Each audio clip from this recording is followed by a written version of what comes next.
And Lev Parnas is here because, hey, Lev, this is your weekly roundup slot with Dean. Dean's not here. So, here we are. I think Dean started partying a little bit. Hey, folks, I think Dean started partying a little bit too early, and but I'm sure he'll be back. And as soon as he's back, we'll jump on. But there's a lot to uncover, and we're here with Zev to bring you all the breaking news. So yeah, let's go. Let's rock and roll, Zev. You are the breaking news these days. There is so much going on that you've done in the last few days, and it's so important that everyone just pays attention to what you've been doing, because you've been attempting to really focus everybody on the mission at hand, which is democracy, and which is about, exposing Donald Trump and the network around him. This is not about drama. This is not about infighting. This is not about any sort of settling of scores or anything like that. And I was really struck by two things you've done recently. One was your interview yesterday with Jay Meiselas from Ben. I get it wrong. I got it wrong. Ben Meiselas from the Midas Touch, and then also what you just did maybe an hour ago with Arik from the Bloom firm, which is. This was the interview that you've been trying to get for a while. Trying to really understand how some of these lawyers around the Epstein victims were reacting to the release of this information and this non-release of information around Epstein. Now, both of these stories are about the same thing. They're about holding people accountable. It's about protecting democracy, and it's about exposing these criminal networks. Let's start off with Arik, because that's just fresh in your mind. What did you take away from that interview? It was very powerful. Thanks so much, Zev. The first thing I took away, and I'm blessed to be able to we have an incredible volunteer team, and that's what made it happen. We're the leader of our volunteer team. I want to give a shout out, Jay. She put this whole thing together. She made this interview happen. We've been working on it for a long time, and it's not so much of the interview. It's that now we have a connection. We have a partnership that going into the new year, we're going to do some really important stuff as a team to be able to make sure that the survivors get the accountability they deserve, and the people that are accountable start, coming to justice. But the most important thing I think I got out of there was, the extreme, the pain that the survivors are still going through. And it really, when I got off the phone and my wife came up to me and she gave me a hug, I hugged her, and she's like, that was really something, because yes, we talk about all of this uncovering and stuff, but to think of what these young girls went through so many years ago, and all the suffering that they went through the years, the trying to recover of the just incredible tormenting that they went through, to finally maybe forget it, finally maybe start building some sort of a family. Some of these women already have husbands, have kids of their own, and now to bring it into such a spotlight, and a spotlight where it's one thing if it was brought to a spotlight where the whole world were supporting them, the president of the United States, and we were out there, they were getting the justice, and they were getting some sort of what they deserved. Yeah, it would be one thing, but instead they're going through I think it's even a worse. I don't know what could be worse pain. Where that the president of the United States, the most powerful man that ran on basically an agenda to become president of the United States, saying that he was going to come in here, uncover this Epstein files, uncover all this, and instead he's the one not only covering up, he's the pain that he's causing them by having them to relive it, having them to be able, and then the things that he's doing with the Maxwell by sending in Blanche and having Maxwell sent over. That's even like they say putting salt on the wound. Yeah, absolutely. And that was, I think, the most powerful take I got out of that till this day, these people are still, these young girls, these women, they're still suffering, and it kills me, and it breaks my heart to see that happen, because we as a society should not allow that to happen. And that's why it's so important, the work that you're doing in terms of just focusing everyone's attention on the things that are important. In this case, it is the survivors. Someone's talking in the chat about it being a re-victimization, and it's exactly that. It's these women have been through so much in their life, and time and time again, the DOJ and the FBI has failed them. In some cases since 1996. in Maria Farmer's case. So imagine all that time of just waiting and waiting for justice and not being able to find it. And even now, it finally gets the attention it needs. And the president of the United States, the head of the Justice Department, is busy pointing fingers at the Democrats and playing politics with the torment you've had dealt with all your life, this traumatic experience. It's upsetting, obviously, to all of us. It must be really traumatizing to the victims. And one of the things I was struck by is Arik was talking about this repetitive pain that keeps coming, and also the fact that this president has not used this as an opportunity to come to help these victims. It just seems unbelievable. He continuously still calls it a hoax. I mean, the fact that he, just think about all of the glorification, and whenever he signs a bill, whenever he does something, all of the press, he signed this bill in the middle of the night, folks. He still till this day won't meet these women in the face right now. And you gotta understand, this is a bipartisan issue. This is not, so these women, some of these women voted for him. I mean, just think about it. When I don't remember the name of the survivor, when she stood up there on Capitol Hill and said, "Mr. President," she said, I voted for you. I voted because you ran on releasing this. Please, this is not, political thing. And then after that, you switch the camera and you see him saying it's a hoax. It's leave it alone. So good people are going to suffer. Good people are going to suffer. Good people? Yeah. What about these kids? These kids are not good people. They're not billionaires. They're not rich. They're not powerful. So they're not considered good people. They're not considered people in his mind, I think. They're not even people. That's what I'm saying to you. It should just tell you, of the disgustingness of this human being. But also the other thing that struck me, because he's also used to be a prosecutor, Eric, and when I asked him the question, I said, because I've been asking a lot of people this question and nobody could give me an answer. I said, where did this million files come from?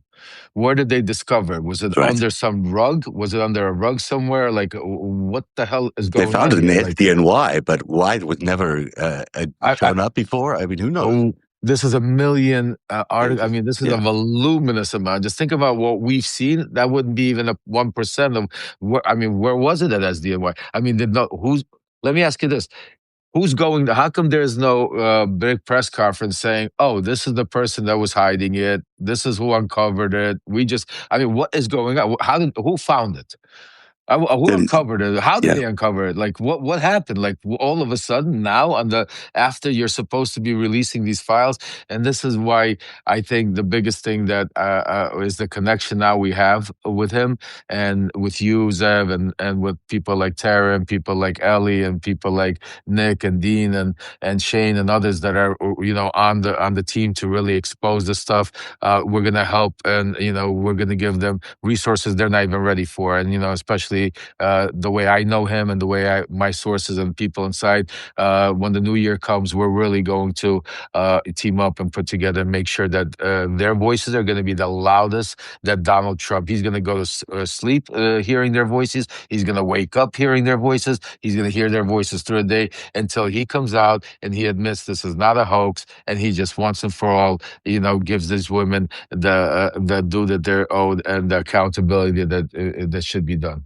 I love what you're saying about that. And I also, what you're saying about where are these million documents, it is important to know, because there might be people up and down the chain of local law enforcement or federal law enforcement who are potentially paid, potentially working for the other side, for the baddies maybe, and they are also potentially could be hiding some of the stuff. We don't know where the cover-up leads to. And that's why I think it's not just the Epstein files that needs to be investigated. We need to investigate the cover-up. We need to investigate who inside the Trump administration, who inside the DOJ has been covering this stuff up for a long period of time. Because it's not just Donald Trump, and it's not just Pam Bondi. It goes back to Acosta. Why did Acosta accept that plea agreement? Why was it acceptable to him? And that's going to take a long time to figure out. When you speak about we had this other thing happen on the weekend on Saturday. You and Dean had your coffee and tea, which I love. Everybody loves that show because people get a chance to talk. They get to hear from you in a sort of unscripted, unfiltered, very authentic way. And this last Saturday landed up being about Midas Touch and also about Michael Cohen. Thank you for having me on, and thank you for including me in that. After that, you spoke to Ben from Midas Touch, and you did a very personal heart to heart with him. Tell us about that, because that is a very important note in terms of the development of the story.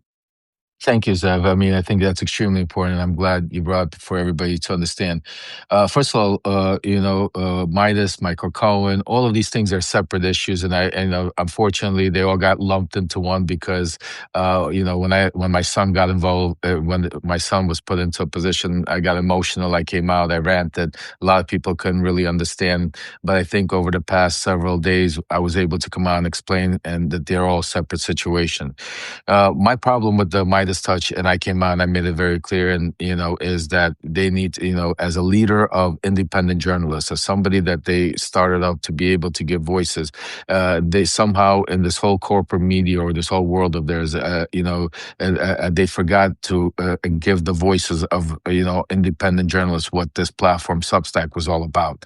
It was about that's what my beef was, when an argument with them was that, not that there's some bad people or they have, but sometimes it happens. Sometimes we become the product of the thing that we try to build up, because once you start taking corporate media money, once you start taking building, it becomes and I understand that you start having alliance, and that's why Substack is such an important platform for us and independent journalists, because we don't have any corporate alliances to nobody but you, the people, you, the subscribers. And that's why I tried to make it very clear that we need to continue Substack to be for the independent journalism the way it is, and not bring CNN or MSNBC into our Substack world. Because if you take a look, a lot of these journalists, they come from that world, they come over here and they build the same type of environment. They have their own little cabal. They start planning out. They're not breaking the news, but planning out the interviews. It's becoming the same type of environment, and that's when I started seeing it. I said enough is enough, and I'm going to break it up. The good part about it is I am very pleased, and I could say Ben is incredible. The brothers, it wasn't even a rift. Ben came on my show, not my show. I was live doing a live. Ben came on literally, I think, a day or two after. I've told him my grievances. He listened to a lot of the things I had to say. He listened to a lot of the emails from a lot of you, the subscribers, and he came up and said, Lev, you know what? You're 100% right. We need to make sure we get this information out, especially when it comes to Ukraine, because Ukraine, there's really no voice in the platform that the Midas has. They are a leader of independent journalism, and I was very grateful to hear it. And, the biggest thing I was grateful to see was, I always say talk is cheap, action is very what. And Ben not only said it to me, but literally this was on a Saturday. On a Sunday, when he was out with his family, he called me up. He said, Lev, I know they're having the talks right now. I know you have the inside news. Let's go live. Let's give the subscribers, make sure they get the news before the media. And we went live. And right after that, I came out. I said, people need to understand that whatever I do and I say, I'm not about division. I'm totally the opposite. I want to unite us. I want us to be united. But the only way we can be united is if we don't play games, or if we all are able to tell each other the truth in our face. And that's the one thing that keeps everybody united on a powerful show, is the truth. If I'm able not to be scared to tell you the truth, then we really have a relationship. And I feel that I'm very pleased with the way Ben Midas reacted, the way we are moving forward. And I just want to say that we're full force. The new year is going to bring a lot of strength, also to voices like you, Zev, or to other independent voices like Nick, like Dean, because that's part of my conversations with the Midas Group is because they are a leader of independent journalism, that they need to bring independent journalists like Ellie. Somebody said she just joined us, by the way, on the chat here. So if you ever want to bring her up, I love that. Yeah, I don't know if she's around and available. Let me know if you want to join Ellie. Just definitely write it in the chat there. But definitely, so that's why I'm glad. I want to say I look at it as another, and we'll talk about Michael Cohen in a second. But as far as the Midas Touch goes, I look as another miracle. It was a miracle because now we were able to get that out of the way in the old year. We're going into the new year on the same team, powerful, strong, united, with one message, and we will agree and disagree. Remember, this is not about policy, folks. I will disagree with a lot of things the Midas Touch stand for. Midas Touch will not agree with a lot of things I stand. That's not where our mission is. Where we are united, where our mission is to make sure that we save our democracy, that we're able to take out Donald Trump and his administration and bring it back to her. Hey, Ellie, what's up? Hello. Welcome. Hi, Ellie. How you doing? How are you? So Good. that's our mission. Yeah. So go ahead. Yeah, I'm sorry. Go ahead. I was going to say, how was vacation? For me, it was great, except harrowing on the 9 way hours back. of driving. I had to drive through that storm, and it was I didn't realize it was such a big storm, and it was like what should have been a 6-hour journey was a 9-hour journey, and it was pelting rain. But the vacation was great. Otherwise, I survived the trip home. It's good to be back, though. It's good to be back and catching up with Lev here and you on all of what's been going on. Before we get to you, Ellie, I just wanted to quickly ask Lev to talk about Michael Cohen as well, because we spoke about the incredible progress he's made with Ben Meiselas and trying to really move the ball forward on Ukraine in terms of the independent media. Actually, let me ask you a follow-up on that, Lev. Yeah. Do you think their action is quite sincere on Ukraine? Do you think their actions are going to be as sincere when it comes to other independent media outlets like Ellie, like myself? Do you think that they can be, that they'll be able to profile people who are not in the mainstream? Well, the great question, and like I say, we'll see by their actions what they do. But I could promise you, that's what I spoke to Ben. Ben told me this is something they're also, and if you see our interview, he even said, they consider themselves the leader of independent voices, independent journalism, and that's what you guys are, independent journalists and independent, So absolutely, that's part of what I'm trying to do. Is I'm trying to unite us and make sure to be even a stronger power, because I think if the Midas Group had people like Ellie, people like you, and people like, others like Nick, Shane, and others, out there to be able to give them the bits and pieces of investigative work that you guys are doing. I mean, especially the work Ellie's been doing, going through these Epstein, all these files, the work you've been doing on the Epstein for over 6 years, the reporting you've been doing and stuff like that. I think then true independent journalism, and that's what Substack's about. That's why we're here. And that's why I want to make sure we here at Substack don't turn into another X, Twitter, CNN, or something else, because very quickly you wake up one day and that's where you are, because all of a sudden everything costs money, everything is running around. It's a competition, and we're chasing stories instead of getting out the truth. And the most important thing for me, and I told everybody, said I'm not here for sides. I'm here for the truth. And if you're with me to get the truth out, let's rock and roll and let's roll. So I'm going to give Ben the benefit of the doubt with that the New Year's coming. So far, his actions were sincere, and I think they are sincere. And I truly believe that in the new year, they will platform more voices like you, like Ellie, like yourselves and others. And I will be a mediator between to push to have that happen. I could promise you that. Well, that's awesome to hear. I'm sure Ellie's happy to hear it too. Yeah. The conversation around Michael Cohen, I think I've never heard so many conversations or comments about your expressions during the original interview. I mean, I didn't notice what your expressions were. I didn't notice them either. I was like, oh, great. But this is such a family of both subscribers and people who are contributing on camera. But it's great to see how everyone is involved and invested in almost every aspect of everything. I mean, I had no idea that was even a side storyline going on. No, I know. I had a lot of DMs after that. Yeah. A lot of DMs. I love this. That's why what you saw from me was passion. And from several reasons. First, because my family was touched, my son was involved, but also because I feel like Substack is my family. I feel like, and that's why I did that's not typical me to go on live and to be able to just give it all out. Usually I try to contain myself and be very, calm and collected, because I believe that's the only way you could get through to people. Because once you start raising your voice, once you start getting emotional and stuff like that, you lose the truth. But this wasn't about truth. This was really about sending a message. And I'm glad, the people that needed to got the message. Like I said, the miracle that it all worked out, it's working out. And look, I hope it works out with Michael Cohen. Like I said, even with from the beginning, I don't think neither you nor Ellie has anything against Michael Cohen personally. I don't think anybody has. I personally don't. Me and Michael Cohen, we're friends.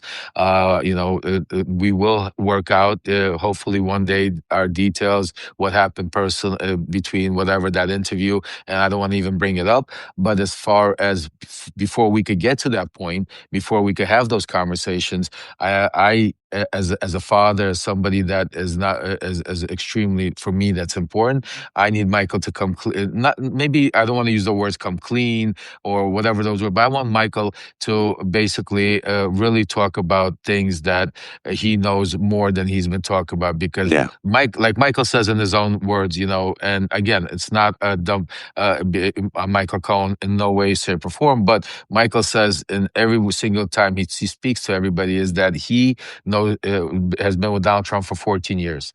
There's nobody that's been closer to him those 14 years. He's been every sitting, meeting, every conversation, everything. He knows everything about everything, except when it comes to the Epstein files. As soon as you touch the Epstein files, everything goes to shit. And I'm sorry, I don't take that. And that's why, again, Michael, we will have an opportunity where I welcome you to come on. This is not an attack on you. We're not here talking behind your back. Michael was actually just listening to he joined the live I was having with Eric Fandali, the lawyer so what I'm saying to you, again, I'm not here to divide us between Michael Cohen and everybody else. Everybody comes for different reasons. Some people like certain shows because they like, for instance, watching Acosta because he's that news reporter show. That's great. You want to pay for it? I'm not trying to start any kind of wars with any of these, but I think when it comes to getting the truth out and when it comes to getting the real breaking news and investigative independent journalism, that's where my stance is. And to be a voice for people that don't have a voice, like the survivors, like the kids in Ukraine, they're being stolen, like Ukrainians themselves that are right now being tortured. So it's none of this is personal. The only personal thing was that one day I got it out. You guys saw my emotion. It was real, so just, I do come from Brooklyn and there, it's good. It's good. That's one thing I love about Brooklyn. I was going to say, I was mostly offline yesterday because we had a birthday party to go to. And, I'm non-confrontational. I struggle with confrontation. And so I went, I did the kid thing, I did the birthday party all day, and I came home and everything had been resolved. And it was like a magical moment. I thought, oh, so perfect. We can move along. Great. No, there's a, but that speaks to the mission. That speaks to everyone understands what we're here for. We're not here to start wars with anybody. We're here to basically recapture democracy and bring accountability to this corrupt regime. And the Epstein files is a way into that. And Ellie, what is it that's making people around Donald Trump so nervous? You've been reading all these documents, all these emails. You've done probably a more thorough job than almost anybody in terms of really understanding what these emails contain and these documents contain. What is making everyone so nervous? I think it's being sideswiped by the Epstein files. I think even people who are innocent, didn't do anything, are nervous because everybody knew who Epstein was. Everybody, he was just big. He was in every circle. He was in every political circle. He was in every financial circle. And I think people are afraid, kind of thinking back to the Me Too movement. They're afraid of being involved for just slightly being involved. You know what I mean? And I think people need to take a deep breath and know that we haven't even been able to convict the people who are absolutely involved and perpetrators in this. If you know something just because you heard it in a room one time or you knew a guy, that's helpful. That's not going to hurt you and send you to jail and ruin your reputation. That's helpful if you can get that information out. And so with Michael Cohen, I don't think he realizes, I think he's still living in a lot of the fear of going back to prison because he was in there for a year, and I imagine that's pretty nightmare. I mean, Lev, that's the fear of that probably gives you nightmares. And absolutely. I think he doesn't want to risk anything for going back there, but I don't think he realizes the support that would welcome him if he just opened up and said, "Here's what I know, and here's how I can help." Um, and that will be on his own time and when to be able to do that. But I think he could do really, really good things if he wanted to, and if he knew that he has the space to do it. But I don't think he's there yet. I'm with you. I mean, I would give him the full support. Believe me, if he would, you trust me, I would support him and stand out. And I agree with you. You know, prison and Michael did go through some rough times, especially when they brought him back in there, and then he ended up serving. I ended up doing 3 weeks in solitary confinement. I could tell you, it's something that is the most brutal and humane thing, and something that I don't even can imagine we even have in the United States for especially white collar criminals. I mean, it's incredible. But yeah, so I agree with you, Ali, and that's why I said that's why I want people to understand, because maybe from my first message and where I was emotional, a lot of people did, and that's why I want to make it clear: we have no personal issues here at this platform. It's about getting the truth out. It's about joining, uniting, and making sure. And Michael is always welcome, to come and do it. And then the personal stuff, me and Michael will work offline. That has nothing to do with the Epstein files. That has nothing to do. That's something that me and Mike do. That's why I don't want to confuse the thing. So that's why, like I said again, my mission and the only thing I want to do is make sure we get the truth out and we get Donald Trump out of office, so we could get back to having normal debates, normal policies, getting our country to heal. Because the biggest thing we don't even realize, that we are just like Ukraine is in the middle of a war, just like Palestine got bombarded. We are in that same war. Donald Trump, with Project 2025, with Russell Vought, with Stephen Miller, have done so much damage to our country and to our different departments of, from DOJ to healthcare, to that it's going to take us time to rebuild and to unite. The division that he's done between American citizens, the division that's taken place between Americans, Canadians, the divisions between different European allies and Americans. I mean, there is just so much that needs to start rebuilding. And the only way we could start healing is the quicker we unite, get the truth out, get this guy out of the office. And we don't have to wait till 2026, folks. And we have the tool that is able to right now. We have the biggest thing that's uniting both sides. This is the Epstein files. Come January 5th, when they open up Congress, when this scaredy cat, Mikey Johnson, whatever you want to call him, opens up Congress, we need to be there at the doors, pounding it, saying the first thing we want to do is we want to start impeachment procedures on Pam Bondi. We want to start impeachment.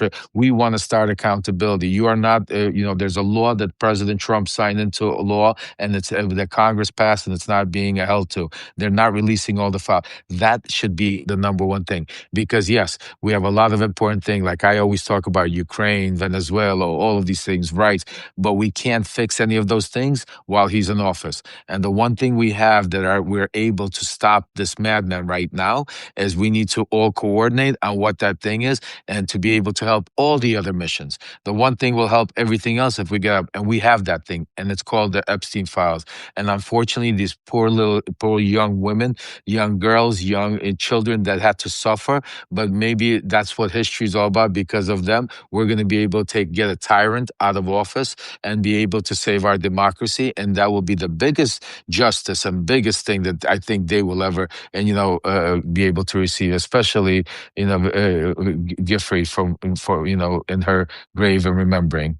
Can I just say something about that? Because I think that there's something so important about building coalitions across every the entire political spectrum. There are people we are going to disagree with on many issues that we need to unite on the issue of Trump and democracy. And there are a lot of people who are very opposed to our democracy being attacked or degraded or anything like that. And there's a lot of people who are very opposed to Donald Trump because of his corruption and his self-dealing and all of that. Those people are our allies, regardless of the fact that we might disagree with them on other things, at least in my perspective, because we need the biggest, broadest coalition of unity around this issue. Otherwise, we will just be talking to ourselves. The way you get rid of these autocratic regimes, and I've done a lot of intensive research on this, is you need to build these broad-based coalitions that can't just be one political party. This is bigger than political parties. This is much bigger than that. This is about our constitution. It's about our democracy. It's about how we govern ourselves. It's about people, being governed by people, and we need that. To me, that's just a critical thing, and I'm curious to hear both of your thoughts on that. I have had so many people hop in my DMs with a singular, unique skill to help research these Epstein files, whether it's like a technical engineering, Adobe, somebody who knows how to do unredacting of redactions. Like, I don't think the DOJ realized, and maybe this is why they didn't give us the files, the skill level of the people, the American people, to go through these files versus 1,000 FBI agents. Like, I mean, on a whole, we have 340 million people. Again, there's a lot of Trump voters, but like, if you think of the amount of people who are not Trump voters and who are scouring these files, like, the skill level is far and away above the people who are actually handing them to us. And so I think they're in just the right place. I think, again, if we're a team, like you were saying, like, even if we disagree on like the foundational level of how we present what we find, if it's more of like a sensationalized version, this is a money-making version, or this or that or whatever, we all have the same end goal, and we'll be a hell of a lot better if we're all working together than if we're all like independent versions of this investigation. Like, if we just took 1 million people investigating this and they worked together as a team, like, it would crush the FBI. Like, they'd have nothing to do, nothing to say. There's really good evidence to prove that, actually, about crowdsourcing being so much more successful than institutional work. Sorry, Lev, go ahead. No, I just wanted to touch because Ellie's so 100% right. And I wanted to actually use this moment to talk about, we set up a volunteer hotline that's called Lev PTTP at proton.me. And I welcome you, Zev, and Ellie, please. I will get you in touch with Jay. Jay is the leader of our volunteer group. We have over 100 people, volunteers. Like you said, we're building a coalition, a movement. And, Jay is the leader. She's incredible. Like, she set up the interview today that I had with Eric, the lawyer. And it's thanks to our volunteers that are helping out there and doing it. So you're 100% right. And that's why I encourage everybody out there. Not everybody could, support by financially sometimes, but you have incredible skills and time. And that's why, just go, if you want to, everybody help Ellie or Zev. You can even reach out to my volunteer group, and we will coordinate with Ellie, with Zev, or anybody else, help you out. It's at levpttp at proton.me. It's part of the movement. We have a grassroots movement. So it's two ways. There's certain things that cost money, and that's why we have the GoFundMe that we raise, because there's professionals, platforms need to be built. That it's the world we live in. But the majority of the work we're going to do, the majority of it is through a grassroots movement, and that's what we're building. So that's great words, Ali. I just want to touch on that. So absolutely. I'm excited. I don't think there's been something like this that's allowed people to work together on this level in a really long time. So I think it's a great thing for our country. I mean, it's a horrible story, but like, what a reason to come together.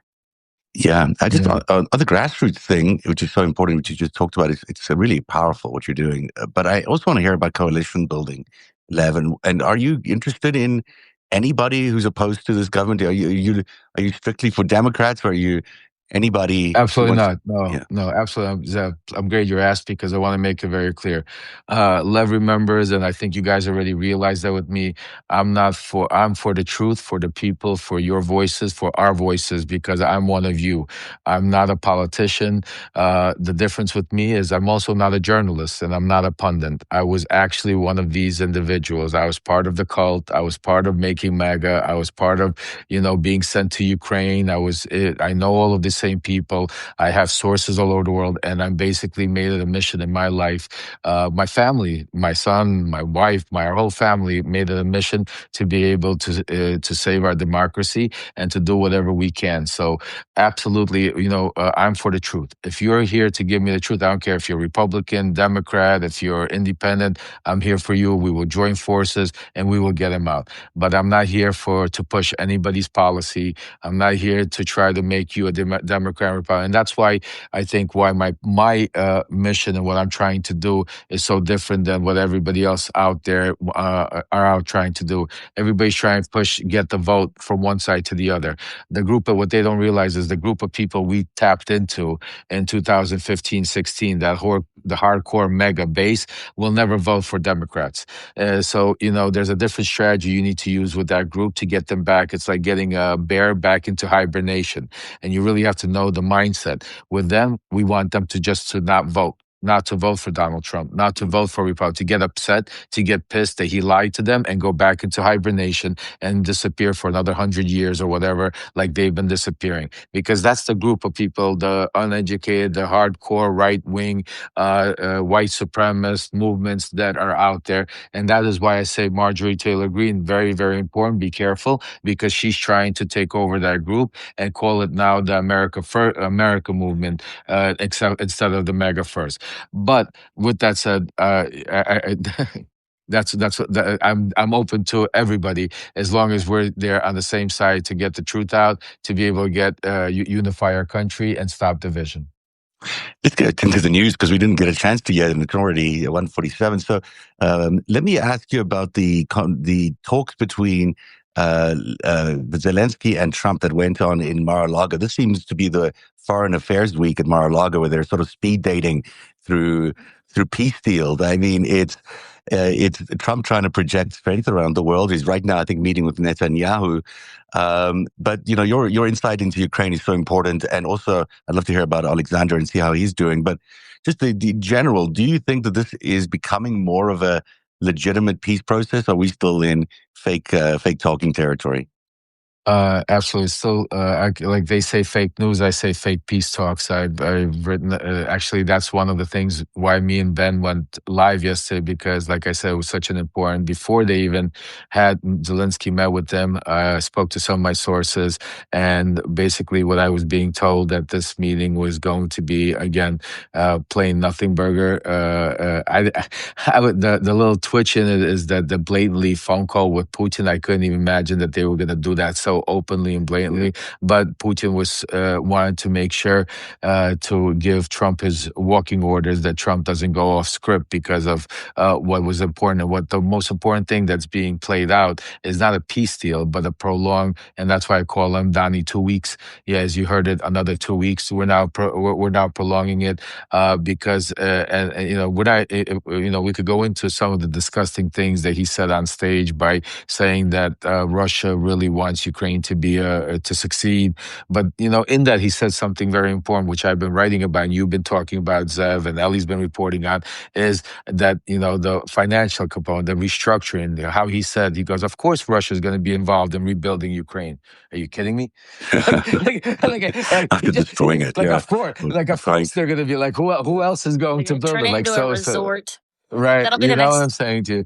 Yeah, and listen, I mean, these people, that's exactly what they're, in their minds, of turning these little towns into these, casinos and these fabulous resorts. Look at the plans that they plan for Gaza.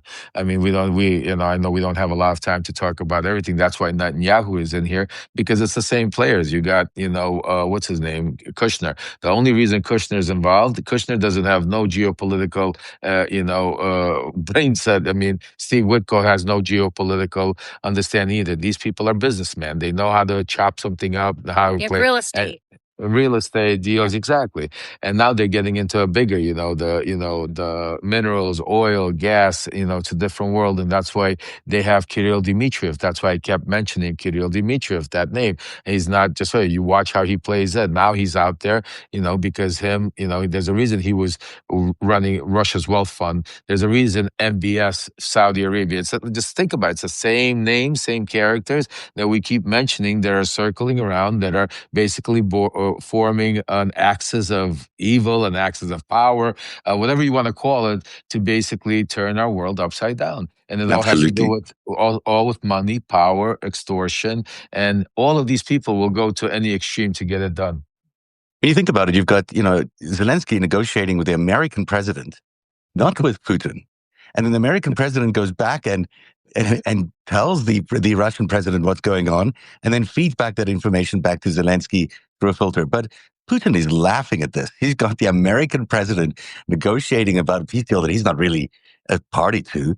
And Zelensky's on the other side doing, sort of it looks like good faith efforts to negotiate, but knowing it's going to lead nowhere because Putin's not at the table. If Putin's not at the table, you can't really achieve a peace deal. Well, let me give you. You're so absolutely right, and it all leads back to the Epstein files. A lot of people keep saying, "Why is Trump doing what he's doing? Why is he letting Putin embarrass him?" Because when we unbreak this, and with the help of you, Zev and Ellie, we're going to work on this. We're going to break the biggest story is what actual compromise Russia has on Trump, and it's going to lead through these Epstein files. But for not for today's conversation. I mean, talking about what he did on the stage. I mean, just think about it. Zelensky. I'll give you some more breaking news. Zelensky. That's why he stopped by in Canada and met with the Europeans before. Zelensky. They already knew that Trump was going to be using Russian talking points, and they've already came to an understanding.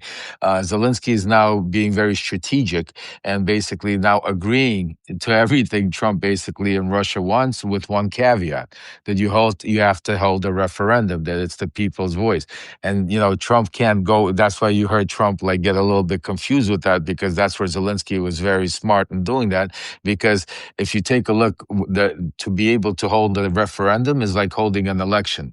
You have to have infrastructure, and during right now, you with millions of people out of the country, spread all over the world, but you wouldn't be able to do it. That's why Zelensky is saying we need at least 90 days, 60 days ceasefire. And the reason he's saying strategically is because Russia can't do it. Russia is collapsing. Russia economy is collapsing. Russia doesn't have maybe another 60, 90 days. They need to get back into it. So this is, I think, a very strategical play. But at the end of the day, these strategics don't help the people on the ground. These strategics are not saving lives right now. Again, at the end of the day, unfortunately, Zelensky, the Europeans, the EU, the Canadians have to play the game.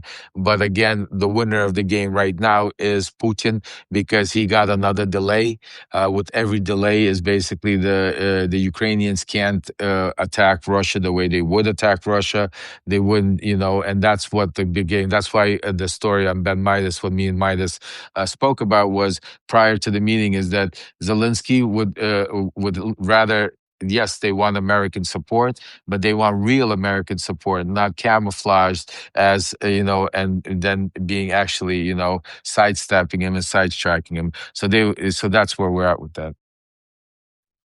One of the things that really struck me about these, this parade of speed dates, if you would, is what China is doing. Not only do you have Netanyahu and Zelensky talking there, but you've also got these attacks on apparently a landed target in Venezuela. The first time ever there was a plant, a big facility, is what Trump called it, knocked out in Venezuela by the United States. I haven't confirmed those independently, but that's what Trump told ABC News on Friday. China is now doing the same thing with Taiwan. They're launching Just Mission 2025, which is basically a simulation of what a port blockade would look like in Taiwan. And I think tomorrow they'll be encircling entire Taiwan as an exercise. But really what we're learning from all these talks is that people in this particular vein of leadership, of these autocrats that are connected to organized criminal networks, they are looking to give up land for all sorts of solutions to conflicts around the world. And one of the things that I think China is doing is they're watching to see what Ukraine and Putin are doing. They're watching to see what we're doing in Venezuela. And if any of those give them permission to ultimately take Taiwan without the rest of the world getting involved. And that, I think, is what, when you zoom back, it's such a big geopolitical chess game that's being played out. But it's all ultimately still eroding democracy, because all these players, whether it's China or Netanyahu or Putin, these are not pro-democracy players. These are anti-democracy players. You're 100% right. I mean, I wrote in my Substack a few months ago, basically saying that, Trump, and my sources reported that inside a conversation, Trump basically said that Taiwan is Chinese and he would not fight for it. So I wouldn't be surprised if we see, within the next week or sooner, we've been talking about where China will, go after Taiwan, and America's not gonna. That's why you see him trying to bring the chip industry back, to the United States to stay away from it. There's a lot of plays that have been put in play. That's same simultaneously is why he doesn't care about Russia taking over Ukraine. That's why he doesn't care about Israel completely destroying the Middle East, Palestine. I mean, as long as he now is going to, because the one thing people still don't forget is he really wants Greenland. He has not stopped with Canada. I mean, and Venezuela right now, this is oil. This is not even real estate. Has to do with oil and other strategical plays. But even Venezuela, I've been talking about. We've had boots on the ground for a while there. The fact that you're going to start seeing certain operational attacks happen, strategical. I think you're going to see more and more of those. Like blowing up of facilities and plants and stuff like that. Where that leads us, I don't know. But that's exactly what I've been hearing from my sources, and it all is now coming out, making sense to see that what you're reporting as far as what you're saying right now. So we're almost out of time here, but I wanted you both to have a chance to talk about. Ellie, you haven't responded to any of this geopolitical stuff. If you want to talk about that, or if you want to talk about, I don't know if I'm educated enough. I'm just here like listening and learning and soaking it all in. So I don't think I have an educated, informed opinion. I mean, I obviously am in support of Zelensky in Ukraine, and I see it as a bigger picture, but like on a finite education level, I would rather listen than talk about those. That's a very, very good trait. I love Ellie. That's a really good trait. Look, I think the network is so comparable. The Epstein network that you're investigating is connected to all of this. Yes. All these autocrats in all these same countries. So that's why Ellie, you're so important because we're gonna when the time is right, you're digging through all these emails and files. And when we get together, we're gonna connect the dots because, like Zev said, all of these people, you're gonna start saying, "Oh my God, I saw that email with this guy. Oh, this guy was I saw that." And that's my brain won't forget it. If I remember that somebody said something somewhere, it'll go ding, and I go, "Oh wait, no," and then I gotta go scroll back. Exactly. So that's part of what we're going to keep doing until we get to unravel all of this truth. Ellie, do you want to talk to people about where they can find your work? Although most of you probably know already, but that's how big you've become on Substack. But you've been doing extraordinary work on Epstein and other stories. But tell everyone where they can find you, and everyone should really subscribe to Ellie, who has recently become completely independent. She's no longer working at I wish she was working. So she deserves your paid subscriptions more than anybody. And I think she's like, what, number 7, number 5, numbers rising. I saw something, Ellie. Come on, tell us. She was in the top 10 last time I checked, but I think she's still rising. She's still got, we won't rest until she's number 1. You too, by the way. Aren't you number 1? I mean, I can't even say thanks to this community is incredible. I mean, Ellie, me, Zev, all of us, it's your support that these are just numbers, but what it really means is that our information is being spread and being heard. And that's the important. I think that for me, I think for Ellie, I don't want to speak on behalf of you guys, but I think the biggest gratification knowing is that our hard work is actually being heard, being spread around, because we're not doing it for the clicks. None of us here are. We're doing it because we are, passionate. Each may be a little differently and whatever it is, but it's our passion that drives us to what we're doing here to be able right now to unite to save our democracy. Well said.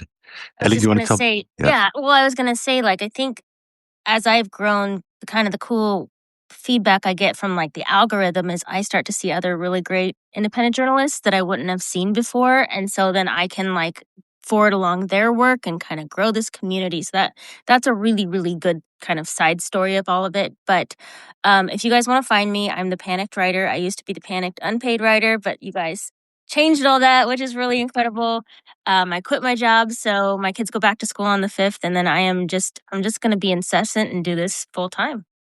That's awesome. So it's The Panicked Writer now, and it's on Substack, and everyone should subscribe. Yeah.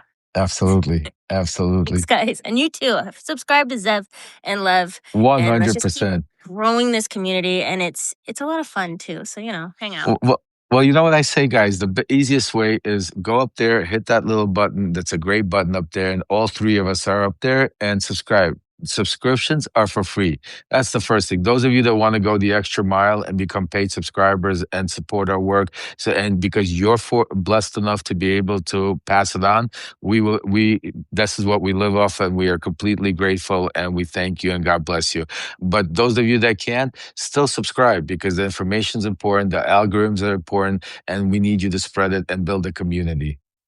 Yeah, I do really want to underline that. And the paid subscribers is what ultimately lands up on these charts, by the way. So it doesn't matter if you subscribe at least to the chart people. But more importantly, Lev, I think the work that you've been doing in the last few days has shown us how authentic you are in terms of your belief in democracy and your fight you're putting up. I mean, certainly in our interactions when we speak offline about Michael Cohen or whatever it is, it's always been, I'm always impressed by how much integrity you have and how much,